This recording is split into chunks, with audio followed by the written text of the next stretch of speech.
Најдобрите борачи од Балканот си ги одмерија силите во Штип во рамките на 41-то издание на меѓународниот турнир Македонски бисер. Значи ова е борење во слободен стил.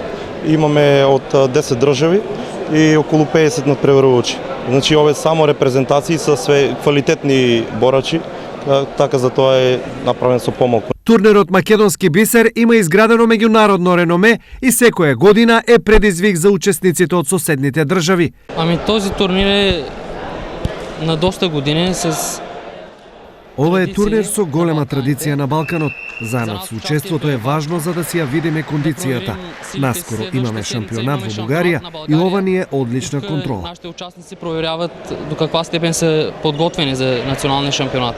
Освен за борачите, турнирот е шанса и за меѓународна промоција на Боречката федерација. Со ова мислам дека ќе даеме и убава оценка во УВВ или Светската федерација за натамошни да можеме да добиеме некое поголемо првенство како што се европски, светски, балканијади и така натаму. Дел од турнирот е и така наречениот семинар за судии кои ќе полагаат за меѓународна лиценца од втора и трета категорија, кој ќе се одржи утре. На семинарот ќе присуствуваат судии од Украина, Германија, Србија и Хрватска.